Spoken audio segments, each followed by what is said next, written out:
have seen healthy expressions of deconstruction, and I have seen unhealthy. We may not want either, but we're going to get them. Some of the best things that ever happened to me were crises of faith. I mean, I've had 20 relationships with Jesus in my life. If I still had a young life theology, I'd be in trouble. When these moments come to our lives, we resist these seasons. The resistance is what causes more suffering than just going through it. If I try to overcome this and shame myself back into a previous expression of faith, I'm actually maybe frustrating your purpose for this.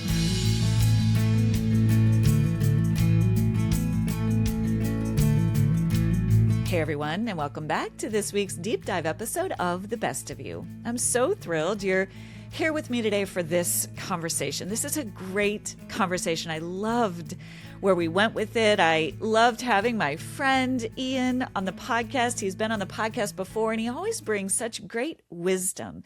He's such a unique blend as a therapist, as a spiritual director, as someone who's lived a lot of life to speak into a tender topic.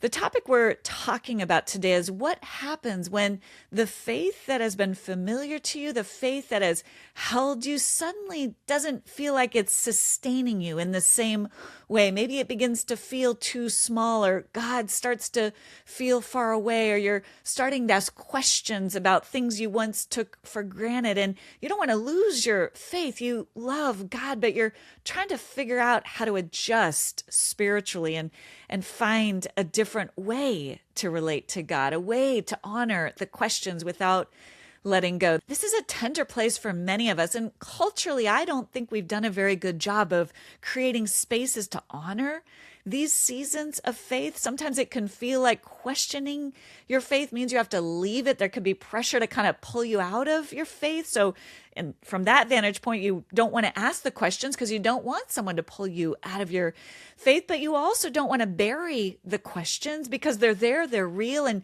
you know somehow God can handle the questions, but you're not sure where to go with them. And so I think today's conversation is just such a great place for us to land with some of the hard questions, with some of the feelings, because there's just a lot of wisdom our guest brings today. My guest today is Ian Morgan Cron. Ian is a best-selling author. He's a psychotherapist. He's an Enneagram teacher, and he's the host of the popular Typology podcast. He's also the author of several best-selling books, including The Road Back to You, The Story of You, The Fix. He came on the podcast, I think it was a couple years ago, to talk about The Fix. It's a great episode. And today we're going to discuss a brand new novel he has coming out. He actually wrote it a while back. It's being released this month. It's called Chasing Francis. We'll get into some of the themes today, but Chasing Francis tells the story of a man named Chase. He's a successful pastor whose faith begins to unravel after a tragedy in his church, and it sends him on a forced sabbatical where he takes a pilgrimage over to Italy, where an encounter with the life and spirituality of St. Francis of Assisi begins to open him into a more embodied faith, one that's shaped by beauty, by mystery, by simplicity, by compassion, and by love for the created world. And so what could have been a crisis of faith actually becomes a deepening, a beautiful process as he leans into it and allows God to work on him through this season. What I appreciated about this story, and what I so appreciate about everything Ian does, is that it offers us a third way, right? Somewhere between never asking questions, never changing the way we relate to God, and leaving faith altogether, which again is sometimes the only two options I see offered to many of us, especially if you're in the online world. And so much of life is lived in that middle place of wrestling with God. And this story of Chase, I think, honors the reality of our journey, that we don't have to silence the questions, but we also don't have to burn everything down. Instead, it asks how the faith we inherited can be examined, can be deepened, and can be made more fully our own. In our conversation, Ian and I talk candidly about what it means to have a crisis of faith. We talk about healthy and unhealthy ways of approaching that, about the process of healthy spiritual individuation, and why old ways of understanding God sometimes don't last or need updating, and how returning to the foundation of God's love can help us rebuild something truer, deeper, more embodied, and even more authentic. We also talk about St. Francis himself, the spiritual power of his story, and of looking to past figures and who maybe lived out their faith in different contexts and in completely different settings, and how that can ignite our own imaginations and spark something inside of us that maybe we couldn't find ourselves in other ways. And we talk about why spending time in nature outside of our own minds, outside of some of our doubts and questions, can also help to restore perspective in some surprising ways. It's just such a great conversation. I love Ian. He's so real. We have such a great back and forth, kind of talking candidly about some of these themes in our own lives. You can pick up Chasing Francis anywhere books are sold. It's a great read, and I'm so thrilled to bring you my conversation with Ian Morgan Cron.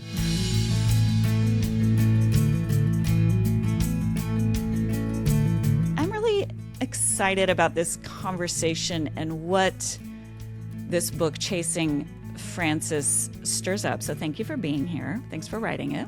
You bet. I mean, I'm delighted. For two reasons. One is I love St. Francis and have for a very long time. And so I really am excited to get into kind of what you reveal to us through this character in the book about the way of Francis. But what I really loved is that you're painting a picture of a way that we can have a crisis of faith or even questions about faith. And that doesn't, sometimes I feel like in our modern era, in our kind of TikTok era, there are two options. We can sort of question faith and leave it and get angry and burn it down, or we can never question anything and we just stay in this very narrow circle. And I don't think a lot of us want either of those options, but we don't often see conversations happening where there's a third way. And I think that's what you're doing with this book. This term, deconstruction, which has overlap with that idea of crisis of faith. I have seen healthy expressions of deconstruction, and I have seen unhealthy expressions of it. And first of all, we may not want either, but we're going to get them. I mean, crisis of faith. Some of the best things that ever happened to me were crises of faith. So I'm not opposed. I mean, if you go back to the old trope about the word crisis, the etymology of it, meaning opportunity in its original derivation, right? So it's really a crisis of faith is an opportunity of faith. And so it doesn't have to be painted as a negative. It can be really quite beautiful and a necessary wound to move into a deeper place of intimacy with God. So I love that framing. In my experience of having some questions about faith in a time, I was in my doctoral program. This is, 25 years ago, before we were online, before there were sort of these ideas about this, again, this kind of buzzword that I have such fraught feelings about, deconstruction, for good reason. Just to your point, I have friends who have seen some of my listeners have seen friends and family members in the name of deconstruction just kind of just burn down anything, right? Yes. And that's just heartbreaking. And to your point, I know other people who have really looked at it from more of what, again, 25 years ago before it was a thing, it was a philosophical idea that just simply meant questioning assumptions. That's all it really was about. It was like, looking at what are some of the assumptions that I have. And I remember for me going through a season where I never lost sight of God. I never lost faith in Jesus, I never stopped loving the scriptures, but how I related to God and how I understood Jesus' role in my life and how I understood how the scriptures speak to me changed. And it was disorienting. And at times it felt like a wilderness area. At times it felt like scary. And I'm kind of glad that that happened offline and before we were having all these conversations about it, because I knew I wasn't losing anything. But I did recognize, to your point, an invitation to a different kind of intimacy that felt disorienting. And so I guess with that frame in mind, what is your story behind the story of Chasing Francis that led you to think about these ideas that you write about so beautifully in the book? Yeah. Well, I mean, at the time that I wrote it, I was moving through a season of positive interrogation around my faith, right? And what I mean by that is I was beginning to question many of the scripts and assumptions I was handed as a younger person, and beginning to say, does that belong to me or someone else? And I think I was recovering or reclaiming a faith of my own. And I think that's very healthy. I mean, that's just sort of spiritual individuation is what that is. Oh, that's good. And I just sort of feel like that's the journey of the main character of the book, Chase. He's going through, he doesn't lose complete faith in God. I mean, he wouldn't have gone on this darn pilgrimage to Assisi, Italy, if, he had given up all hope. But he, it's as if the model of faith that he had early in the book just ran out of gas. And I just think that's normal. I mean, listen, I've been married 20 times to the same woman. Yeah. I mean, we have renegotiated our marriage. We have been married, I always say, 20 times. We've had to renew the contract at several important moments. Yes. I feel that way with God. I mean, God is this infinite pool. And so, it only makes sense that we realize, I mean, I've had 20 relationships with Jesus in my life. You know what I mean? Like if I still had a young life theology, I'd be in trouble. Like, it was good at one point. And, but, as I grew older and more life circumstances came in, I had to make room, a bigger room for who God is. And so I see, I get what you're saying. Deconstruction in contemporary parlance has a negative kind of aspect, and it can go sideways. Yes. And I've had many conversations with people in the midst of what they called deconstruction, and I've challenged them. I said, look, listen, if you're disillusioned, it's because you had illusions, and you need to own that first. You started with illusions. Then secondly, I'll say, and at what point will you reconstruct it? Yes. Like, and what efforts are you putting into that? Because otherwise they fall into this pool of cynicism and kind of like, a season of, cynicism and kind of not a great emotional, psychological space. And I just wanted to name that up front before we dive in, because again, for the listener, I think Chasing Francis is giving us that third way, that it's okay to question. It's okay to look at things. It's okay to even doubt. It's okay to, I love what you're saying, individuate from whether it's your parents, your family of origin, a youth group, where there's been painful messages or messages that don't just hold anymore.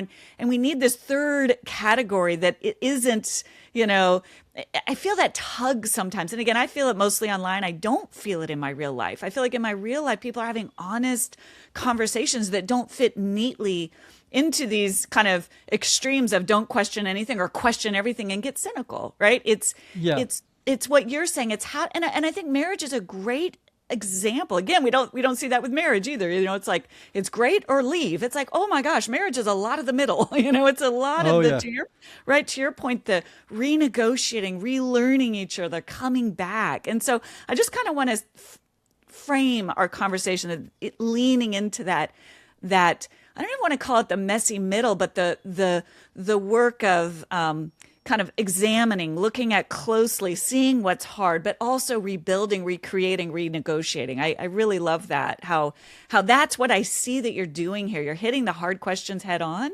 but letting that be the start of a journey, versus just a leaving of something. I think there's a model, not original to me, but I like it because it's been true to my experience. You in the spiritual life, you're given or you develop on your own a thesis, right? And that you organize your spiritual life around that thesis, if you will. So it's your beginning journey. Then you may go through a period of a lot of questioning and a lot of, soul searching. And that's called antithesis. Oh, so you're kind of throwing out a little bit, not all of it, but maybe a portion of what you had before. Yeah. And then the next stage that people don't hit is synthesis. Yes. So thesis to antithesis to synthesis. And I think that's the journey Chase is on in Chasing Francis, right? He had a model. He loses that model, right? There's some skepticism and hurt and pain involved. And then by the end of the book, he finds this beautiful synthesis where I think he holds on to the distinctives, the important distinctives of that earlier faith. But now his influence, his spirituality has been opened up to this whole new domain of, around St. Francis and other things. And now his faith has grown as a result of this, what might feel like a painful pruning of the faith he once had. And so I've been through that any number of times in my life spiritually, and I think it's a good thing. I just learned that your skin can absorb more chlorine in a 10-minute shower than from drinking 8 glasses of tap water. And I love a long shower, which made me think differently about what I was actually showering in every single day. That's why I love AquaTrue Shower. It's a filtered shower head from the leaders in water purification. They have 11 years of expertise, a patented design, and third-party testing. It uses advanced 4-stage filtration with KDF technology, a special copper zinc blend that actually neutralizes chlorine the moment water hits it. No more harsh chemicals stripping your hair and skin of their natural oils. AquaTrue Shower's been featured in Birdie and CNN, and Birdie called it chic and elevated. It has 4-stream settings, 4 beautiful finishes, and it genuinely feels like a spa upgrade. My friends at AquaTrue are offering 20% off today for my listeners with promo code SHBestofYou. AquaTrue Shower comes with a 30-day money-back guarantee. Get this exclusive podcast-only offer now at aquatrue.com. That's AQUATRU.com. Promo code SHBESTOFYOU.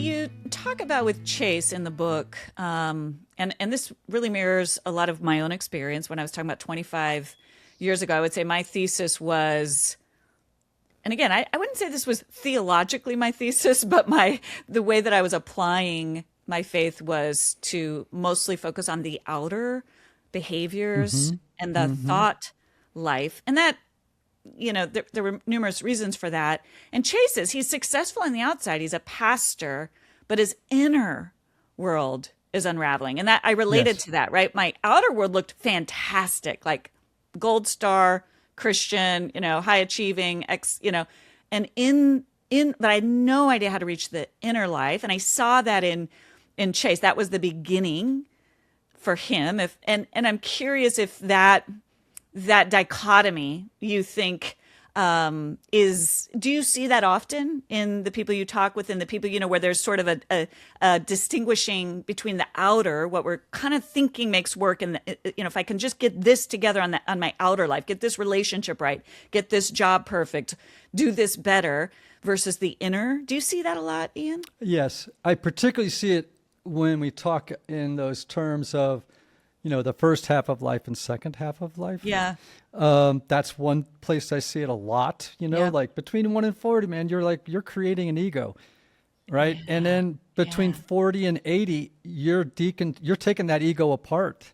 That you're Right? which is the healthy I think you started to say deconstruct, which is that healthy, non-trendy, that Right. where you're just re-examining it, going, I don't know that all that was healthy. Yeah. Right. Yeah. You're dismantling is maybe even a better Dismantling. word for That's the good. ego. Yeah. And so you're just like, if the first half of life is about addition, you're adding, I'm getting married. I'm going to have my first child. I'm going to get my license. Yes. I'm going to, get my first promotion. I'm going to make my, some people might say I got my first $1 million. Some people might, Have kids, and then my 5 kids, my picket yeah, fence. Yep. all the things. And then in the second half of life is subtraction. Right? It's about saying, oh, it was a necessary part of my journey in that first half to be about the work of adding. But in the second half, as I grow closer to Jesus, it's really about subtracting. It's realizing that none of those things are going to give me the ultimate sense of satisfaction. I'm going to have to literally, and I won't go down the trail of Pinocchio, but he's my spiritual hero because that's precisely what he does, right? Like in the first half of little Pinocchio's life, he wants to be a real boy, Yeah. right? We all come into the world wanting to be real boys and girls. Yeah. And then we go on little misadventures, Yeah. acquiring, doing all the stuff, right? Yeah. And then at a point, as in the story of Pinocchio, somebody's going to have to die here if they want to become a real boy. And that part of us that has to die is the ego. It's the irony. Mm-hmm. It's the irony. Oof. And then, as in the story of Pinocchio, you will be resurrected as a real boy or girl. Yes, that's the path. Yeah. That's the, right?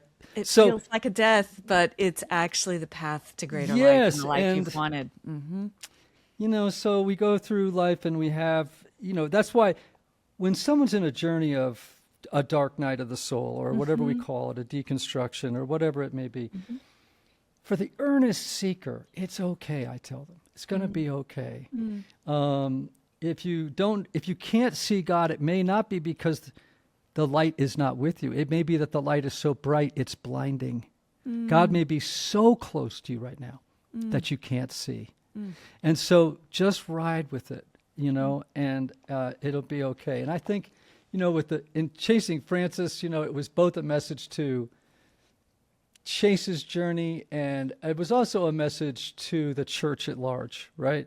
Like, how do we create communities in which those kinds of journeys can be held? Yes. And, Yes. as a natural part of the growth span of, Yes. growth stages of spiritual life. Exactly. Just like I think about, if you think about childhood development, we wouldn't want Yes. to remove, as a parent, you might want to remove the teenage years, but they're necessary. We need that kind of, some of the kicking and screaming, to become the person. And it's no different spiritually.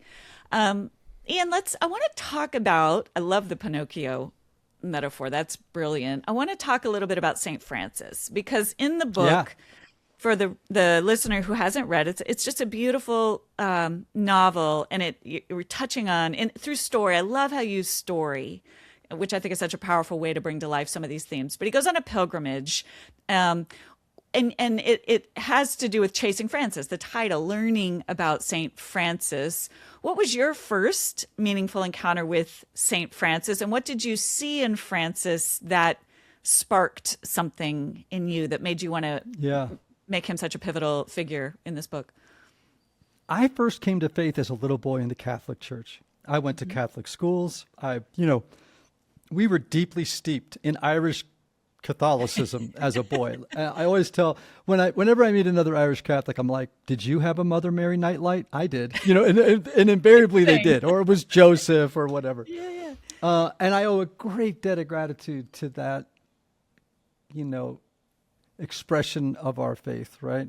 In high school, got involved in Young Life, was introduced to Jesus another time, and began a journey in a more evangelical expression of the faith Now, of course, evangelicalism in the 1980s was a lot different than it is now. It was a whole different, I mean, to us, it was standing around singing, "Hello, darkness, my old friend," and like holding hands and crying. But, it was very sweet. And those people saved my life. They saved my life at a very critical time. Yeah. And, I think my introduction to Francis then was, obviously in the Catholic Church as a little boy, right? Mm-hmm. And that was one of the things I loved about Catholicism. We always had statues and we always had windows, and they just reminded you of all these people's stories. Yes. Yes. Now, around the time that I wrote it, I was on my way to a trip in, of all places, Bermuda. And as I was going out the door, I saw a copy of G.K. Chesterton's St. Francis of Assisi on my side table because a friend had lent it to me. A little tiny book, right? Yeah.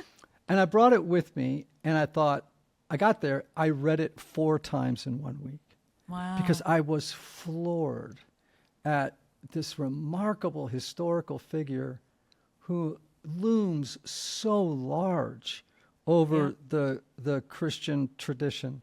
And I was so impressed. He represented to me the Christian I wished I could become in so many ways. His joy, his simplicity, his love for the poor, his love of the natural world. I mean, he's the patron saint of ecology. Yeah. It was as if he was more important now than he was 800 years ago. Mm-hmm. And I was like, my Protestant friends who have no exposure to some of these things and who often describe the kind of Christian they want to become and don't know that they're describing St. Francis. Yeah. I want to tell them about this guy because they just think he's a bird bath. You know what I mean? Like they just think he's like a garden gnome. And I'm like, no. He's a map for our future. Yeah, didn't he? I mean, historically, that is one thing I love about our Catholic brothers and sisters. My mom is a devout Catholic, so I have a huge respect for that. Well, I guess it's kind of the trunk of our faith, and we're the branch of the faith. Yeah. But is that historical context, right? We kind of, you get into touch with some of these real life figures. But didn't he leave wealth? Couldn't he have inherited a bunch of his father's wealth and he turned away from it? Am I thinking of the right saint? Yeah. And he went to live with the poor. Absolutely. Yeah. Yes, absolutely. So Francis was the son of a very wealthy cloth merchant at a time when actual paper currency was just first being introduced. Yeah. And where there was rapacious greed and unhealthy capitalism like breaking out, and Francis turned away in a very dramatic fashion from his, materialist life and embraced a life of poverty, which is not to say all of us have to do that. Yeah. But there's a powerful message in it about us as contemporary Christians and our relationship to materialism, to money, to complexifying our lives with too much stuff. And so, the book poses challenges, some that I hope will cause dis-ease for people, right? In the same way that it did for me when I first began to really research Francis. Well, to that thing we were talking about, where the outer, kind of the ego, even the subtle ways, a lot of myself and the women I work with, where there's some of the outer is kind of social, trying to be liked, that sort of pleasing part of me. I'll speak for myself, right? Like even that isn't, well, it's maybe not, accruing wealth, but it is sort of still fixated on something outside of me, making me finally feel whole, as opposed to Yeah, it's the nature. I think it's just human nature that we look for external solutions to internal problems. Yes.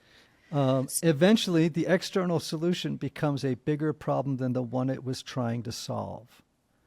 So, if you pursue a life of, I want to be accepted, I want to be loved, I want to, I want to be one of the cool kids, I want to have money, I want, eventually those will become bigger problems than the problem it's trying to solve. Yeah. Right. And so, you know, and that's just therapy. I mean, therapy is basically looking at how people are trying to solve a problem, and in the solving of the problem, they're creating more problems. So, you know, at least in part, right? And I just find what's so interesting to me when writing Chasing Francis, my goal was to introduce people to St. Francis, and Chase was simply going to be the vehicle through which that happened. And but that's not what has happened. I have so many emails from people. They're not interested in Francis as they are in Chase. Interesting. Sure. Like everybody wants to know. People say to me all the time, "Oh my gosh, Chase's story is my story." Yeah. So Francis became almost like a sidebar add-on, but they wanted to know about Chase, and I was so surprised when that happened. And yet, that's just the unintended consequences of publishing a book, right? Like it connects it in a level you didn't think it would. Well, and I think the pilgrimage aspect of the book, that it's sort of, there's an allegory component to it. We think about Pilgrim's Progress or I think sometimes it gets us, and I want to ask you about this, it gets us into our own imaginations. Mm-hmm. And so we're encountering something in a different way, right? As opposed to being taught it didactically. It's like you can feel it more in your body. Were you aware that you were trying to do that while writing this book, while kind of trying to, Well, it's funny. The way this book came about was I ended up in a lunch with an acquisition editor from a publishing house. And she had like 30 minutes to talk to me, right? Mm-hmm. And so while I'm pitching a book about St. Francis, I just blurted out, you know what? I could make it a novel. It ought to be a novel. And then I left the meeting, because she was all stoked. I left the meeting going, what did I say? Oh my gosh, I've never written a novel. Were you mad?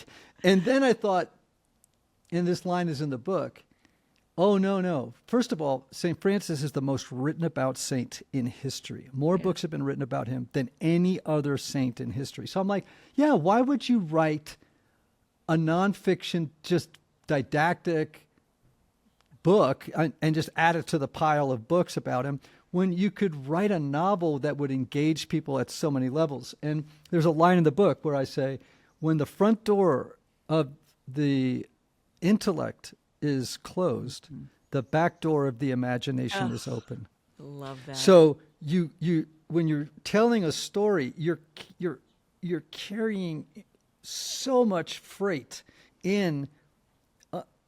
You're sneaking past everybody's filters, right? Yep. You're just sneaking past all their objections, and they're kind of romanced or wooed into seeing what you're saying and the possibilities that it might hold for their lives. Yeah, it's powerful. I love that. That's what I think. I think it was C.S. Lewis who talked about the baptized imagination. Yes, and he came up with that term through reading George MacDonald.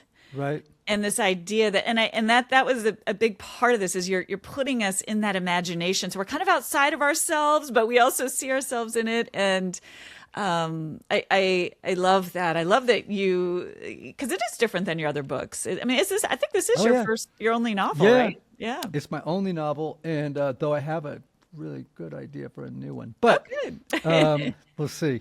And the cool thing about it is, I've written 5 books, and, people know the Enneagram stuff, and they know the fix and stuff like that. They don't even know this book's out there.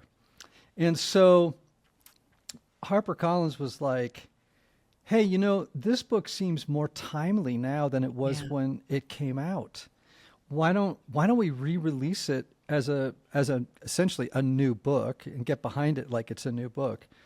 Because there's a ton of people in your world now that don't even know you wrote this book. And, and I'm so thrilled. I went back and read it for the first time 6 months ago. I'm like, hey, this is pretty good. I love it. Yeah.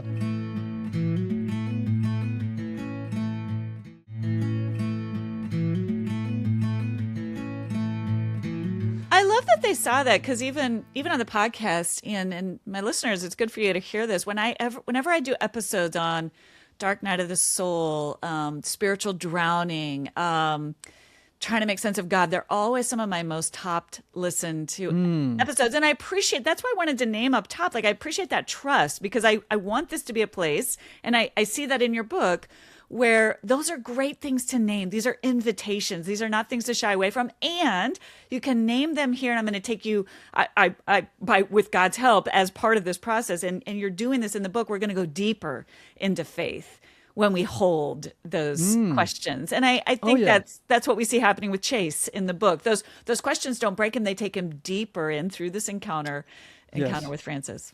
But he's going to have to accept it first, that this is how it is. So talk a little bit about that journey for him. Tell us, just give us don't give away the story, but tell us a little bit about what he has to encounter. Well, let me just, I don't have to give, no spoilers here, right? But, this is the story of a evangelical megachurch pastor who,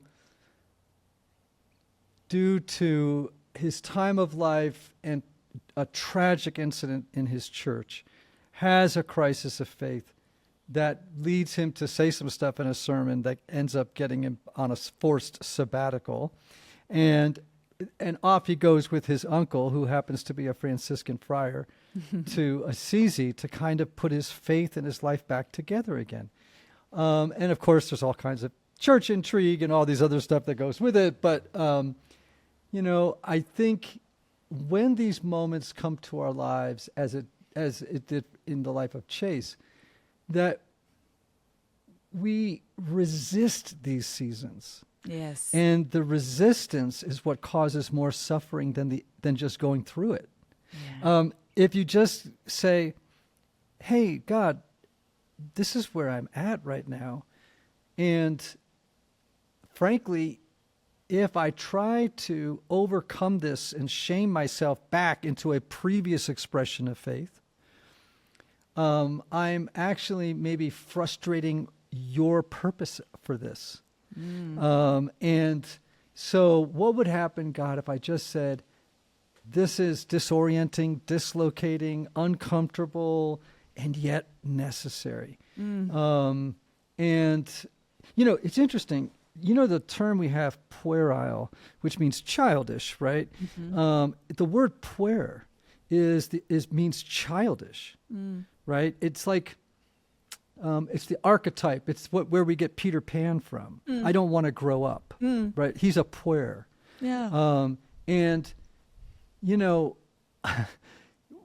we always have to be asking ourselves, when our husband or wife asks for a divorce out of the blue, or one of our kids becomes an addict, or something happens that disorients and dislocates us, we always, I think, should stop and ask ourselves, okay, I need to accept all that's coming up in the middle of this, and simultaneously be always asking, what's the invitation here?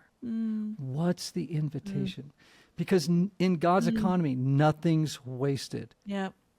This is, it's like, nothing's wasted. Yes. And so yes. God is going to bring something out of this that could not be brought out in you in any other way. Yeah. And I think that's so hopeful. Yeah, I love that. I have a refrain that I say over and over in the Secure Soul, and I've started saying it. I am loved even here. I am loved even here. Yes. Even at this where I am loved even here. It's not, I'll be loved on the other side of this. I'm loved even here. And I agree with you. It's so hopeful. It's not trying to minimize the pain or spiritualize it. It's honoring the hard, and also, I love that. Ian. Yeah. We went, as years ago, we went through a season with one of our children who was an addict, right? And man, oh man, talk about dark night of the soul. I mean, years of a couple of rehabs, a couple of, just wondering if he was going to live. Yeah. Or make it through. And now, thank goodness, 4 years sober and doing fabulously. Oh, that's great. He's more beautiful now than he ever was before. It's just so exciting. Yeah. But I remember when this began, right at the very beginning, a phrase came to me, and I use it all the time now. When I really realized this is what was happening, the phrase was, "And now this." And now this. And it wasn't, "and now this," like, dang it. It was, open-handed. Okay. Yes. And now this. What will, as another friend of mine loves to say, he says, "I can't wait to see what God does with this mess." It's like that kind of hopefulness in the middle is really beautiful. That childlike, you're right. There is that. I love how you bring that around. What would you say, Ian, to someone listening, other than to read the novel, because they'll find so much in it, to someone who feels that disillusioned or that maybe even afraid to admit, that faith feels thin, or what would you want that person to hear? I think you just said it, but I'd love to just kind of have you speak directly to the listener. Yeah. Well, so many things. One would be sometimes going back to the beginning and to the fundamental basics of things. Because oftentimes it's not the fundamentals that are bothering us, it's peripheral issues, right? So, all right, so I was on a hike recently, and a person shared with me, a guy shared with me about his journey of, he was at a very, very conservative Reformed church and just, had a terrible experience there of betrayal, and which made him question the whole Reformed theology of it. Everything was now up for grabs. And listen, we were walking many miles together. And I said, well, can we go back to the basic that you are loved? Let's just go back to that. You know what I mean? Let's just start with God is love and you are loved. And now we can start to rebuild, right? Like just take it back. Like just get it down, get the house back down to the studs, right? And then we can rebuild. But let's get it back down to the studs. Like hang on to that. And make sure that you don't inadvertently or unconsciously throw that out, right? As part of this journey of, a new place for you. And also it's normal. Like, don't shame yourself because you're going through a difficult season. It's just normal. I mean, look at the lives of great saints and mystics and contemplatives of our traditions. They all went through this. Yep. They just all did. Yep. Even Jesus in the Garden of Gethsemane had a couple of questions. My God, why have you forsaken me? I mean, it's like, why would any of us go, this is bad. I'm not supposed to have these seasons. And it's like, no, that's actually a bad script someone else handed you. Actually, this is just part of the journey. Yeah. I love that. Get down to the studs, get down to the basics. And from that base, I love what you're saying. You still have to tackle the questions but you have to start from that secure base. Attachment.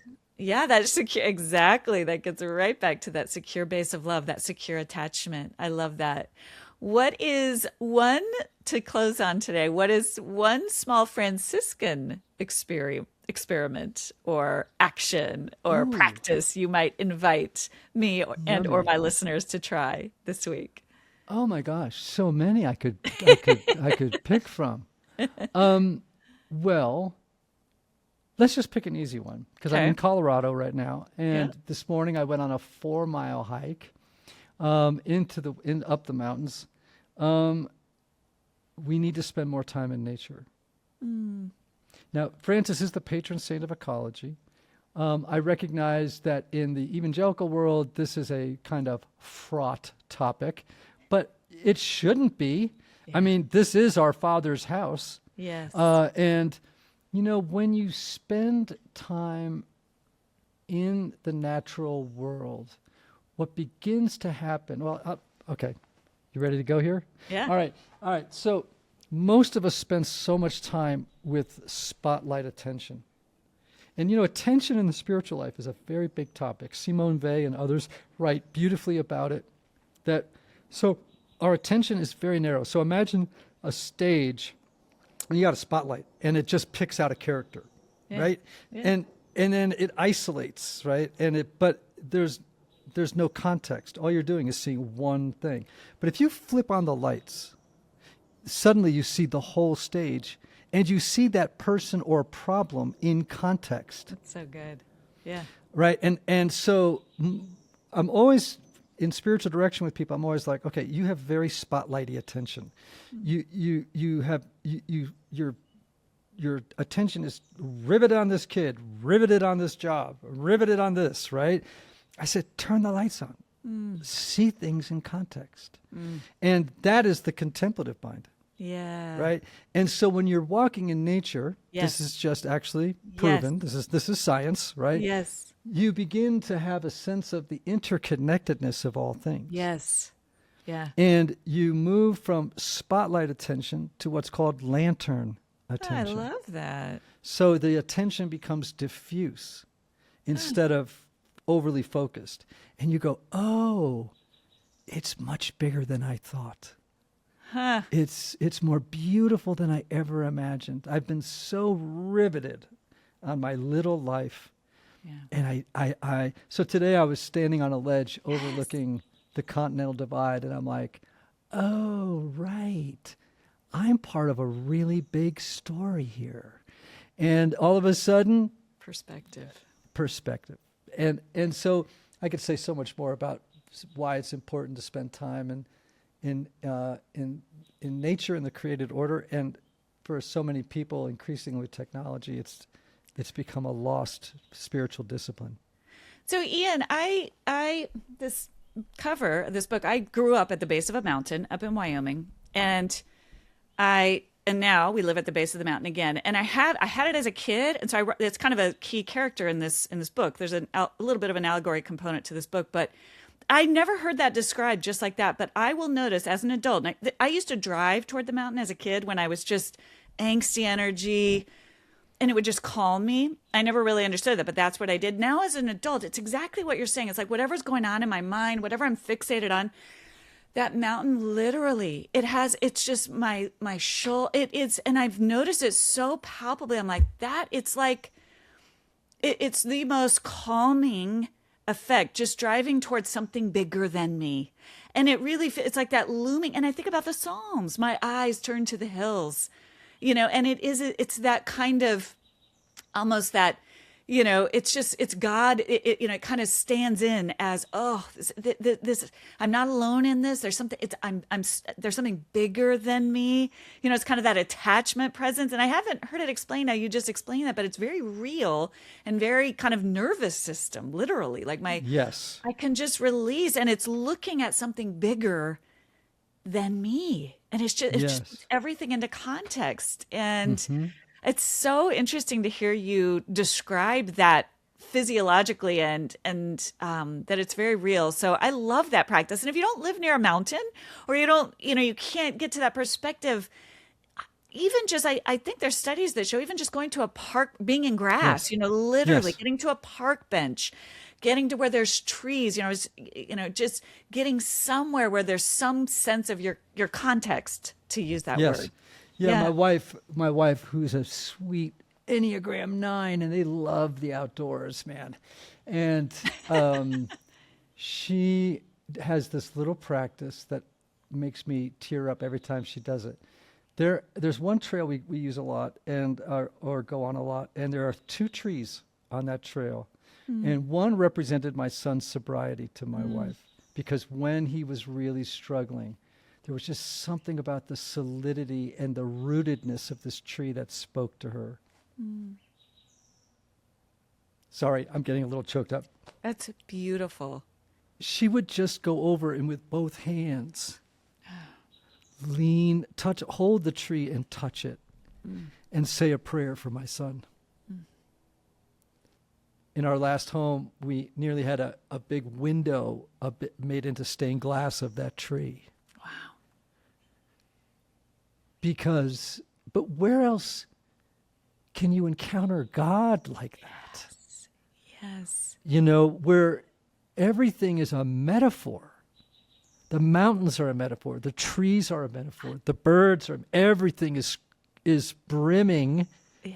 Not that everything is God, pantheism, but panentheism is okay with me, right? Which is God is not everything, but God is in and through everything and shines forth through everything. And so this is so Franciscan, it's crazy, right? Like this is how Francis, saw the world. And so it's it's the Psalms, the heaven, declares the glory of God.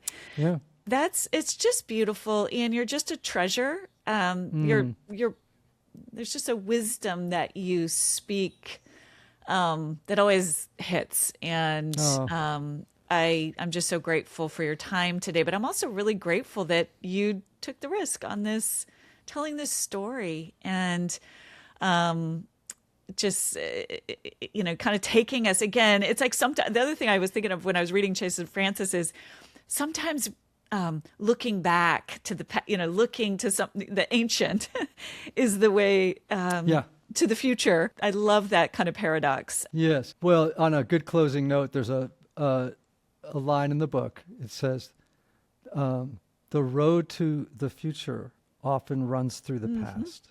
And that's in many ways, a summary of all of Chasing Francis, that oftentimes we think that the future is new and innovative, when in fact, oftentimes it's ancient and well-trodden. Yes. So I hope people enjoy it.